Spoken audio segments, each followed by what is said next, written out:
Hi, welcome to Pavithra family logs. ನಾನಿವತ್ತು ರಾಗಿ ಹಿಟ್ಟನ್ನು ಉಪಯೋಗಿಸ್ಕೊಂಡು ಟೇಸ್ಟಿಯಾಗಿರೋವಂಥ ರಾಗಿ ಮತ್ತು ವಾಲ್ನಟ್ ಬ್ರೌನಿ ಯಾವ ರೀತಿ ಮಾಡೋದು ಅಂತೇಳ್ಬಿಟ್ಟು ಈ ವಿಡಿಯೋನಲ್ಲಿ ತೋರಿಸ್ತಿದ್ದೀನಿ. ಇದು ಈಗ ರೆಡಿ ಆಗಿದೆ. ನೋಡ್ತಿದ್ದೀರಾ ಅಲ್ವ ಎಷ್ಟು ಟೇಸ್ಟಿಯಾಗಿರುತ್ತೆ ಅಂತಂದರೆ ನೀವಂತೂ ಎಕ್ಸ್ಪೆಕ್ಟೇ ಮಾಡಿರೋದಿಲ್ಲ. ರಾಗಿಯಿಂದನೂ ಸಹ ಇಷ್ಟೊಂದು ಟೇಸ್ಟಿಯಾಗಿರೋವಂಥ ಬ್ರೌನಿನ ಪ್ರಿಪೇರ್ ಮಾಡ್ಬೋದು ಅಂತ ಹೇಳ್ಬಿಟ್ಟು.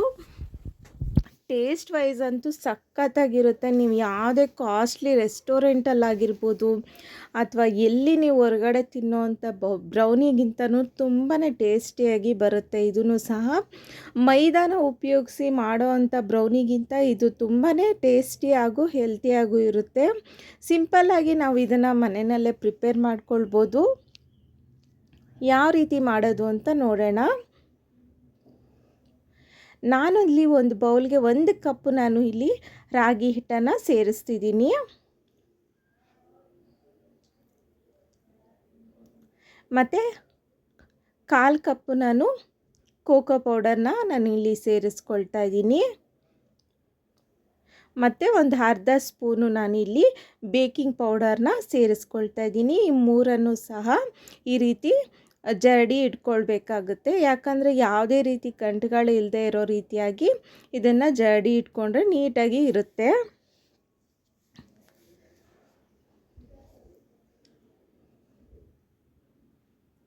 ರಾಗಿ ಹಿಟ್ಟನ್ನು ಉಪಯೋಗಿಸ್ಕೊಂಡು ಸಹ ನಾವು ತುಂಬ ವೆರೈಟೀಸ್ ಆಫ್ ಫುಡ್ಡನ್ನು ನಾವು ಪ್ರಿಪೇರ್ ಮಾಡ್ಬೋದು. ಮೈದಾನ ಸ್ಕಿಪ್ ಮಾಡಿ ಈ ರೀತಿಯಾಗಲೂ ಸಹ ನಾವು ಮಾಡ್ಕೊಳ್ಳೋದ್ರಿಂದ ತುಂಬ ಟೇಸ್ಟಿಯಾಗೂ ಇರುತ್ತೆ. ಮತ್ತು ಡಯಟ್ ಕಾನ್ಷಿಯಸ್ ಇರೋರಿಗೂ ಸಹ ತುಂಬಾ ಚೆನ್ನಾಗಿರುತ್ತೆ. ಇಲ್ಲಿ ಯಾವುದೇ ರೀತಿ ನಾನು ಶುಗರ್ನ ಸಹ ನಾನು ಇಲ್ಲಿ ಬಳಸ್ಕೊಳ್ತಿಲ್ಲ.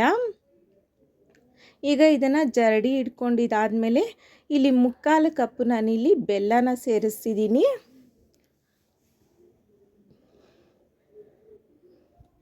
ಮತ್ತು ನಾನು ಇಲ್ಲಿ ಅರ್ಧ ಕಪ್ಪು ವಾಲ್ನಟ್ಸ್ನ ನಾನು ಇಲ್ಲಿ ಸಣ್ಣದಾಗಿ ಕಟ್ ಮಾಡಿ ಸೇರಿಸ್ಕೊಳ್ತಾ ಇದ್ದೀನಿ. ಮತ್ತು ಚಾಕ್ಲೇಟ್ನ ಈ ರೀತಿ ಸಣ್ಣ ಪೀಸ್ಗಳನ್ನು ಮಾಡಿಕೊಂಡು ಈ ರೀತಿ 1/4 ಕಪ್ ನಾನು ಇದನ್ನು ಸೇರಿಸ್ಕೊಳ್ತಾ ಇದ್ದೀನಿ. ಈಗ 4ರಿಂದ 5 ಸ್ಪೂನು ನಾನು ಇಲ್ಲಿ ಬಟರ್ನ ಆ್ಯಡ್ ಮಾಡ್ತಾ ಇದ್ದೀನಿ.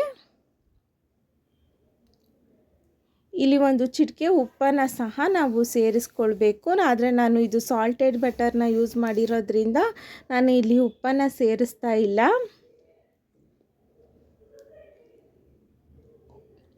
ಈಗ ಅರ್ಧ ಕಪ್ಪು ನಾನು ಇಲ್ಲಿ ಹಾಲನ್ನು ತೊಗೊಂಡಿದ್ದೀನಿ.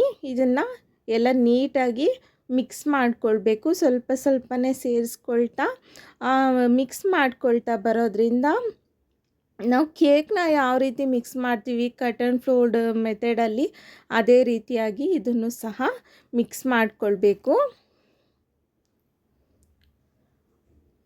ಫುಲ್ಲು ರಫಾಗೆಲ್ಲನೂ ಮಿಕ್ಸ್ ಮಾಡಬಾರ್ದು.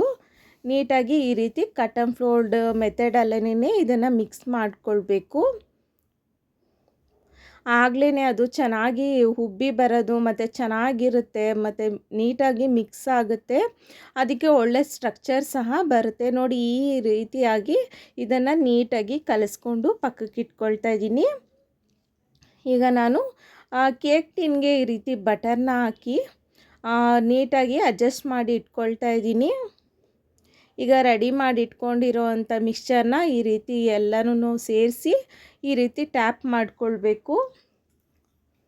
ಈಗ ಕಟ್ ಮಾಡಿ ಇಟ್ಕೊಂಡಿರೋ ಅಂಥ ಬಾದಾಮಿನ ನಾನು ಇಲ್ಲಿ ಮೇಲ್ಗಡೆ ಸೇರಿಸ್ತಿದ್ದೀನಿ. ಮತ್ತು ಆಗಲೇ ಸೇರಿಸಿರೋ ಅಂಥ ವಾಲ್ನಟಲ್ಲಿ ಮಿಕ್ಕಿರೋ ಅಂಥ ಪೀಸಸ್ನ ಸಹ ನಾನು ಇಲ್ಲಿ ಆ್ಯಡ್ ಮಾಡ್ತಾಯಿದ್ದೀನಿ.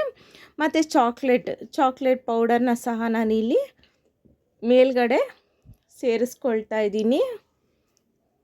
ಎಲ್ಲ ಸೇರಿಸಿದಾದಮೇಲೆ 180 ಡಿಗ್ರಿ ಸೆಲ್ಸಿಯಸ್ಸಲ್ಲಿ ಇದನ್ನು 20 to 30 ಮಿನಿಟ್ಸು ನಾವು ಬೇಕ್ ಮಾಡಿಕೊಂಡ್ರೆ ಟೇಸ್ಟಿ ಆಗಿರೋ ಅಂಥ ರಾಗಿ ಬ್ರೌನಿ ರೆಡಿ ಆಗಿಬಿಡುತ್ತೆ.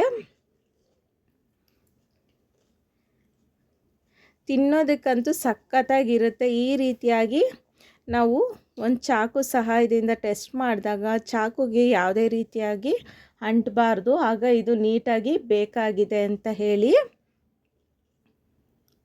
ಮನೇಲಿ ಎಲ್ಲರಿಗೂ ತುಂಬಾ ಇಷ್ಟ ಆಗುತ್ತೆ ಈ ಬ್ರೌನಿ ಅಂತನೂ. ಯಾರೆಲ್ಲ ಟ್ರೈ ಮಾಡಿಲ್ಲ ಖಂಡಿತವಾಗ್ಲೂ ಟ್ರೈ ಮಾಡಿ, ತುಂಬಾ ಚೆನ್ನಾಗಿರುತ್ತೆ. ವಿಡಿಯೋ ಇಷ್ಟ ಆಗಿದರೆ ಲೈಕ್ ಮಾಡಿ, ಶೇರ್ ಮಾಡಿ ಮತ್ತು ಸಬ್ಸ್ಕ್ರೈಬ್ ಮಾಡ್ಕೊಳ್ಳೋದನ್ನು ಮರಿಬೇಡಿ. ಮತ್ತು ಈ ರೆಸಿಪಿನ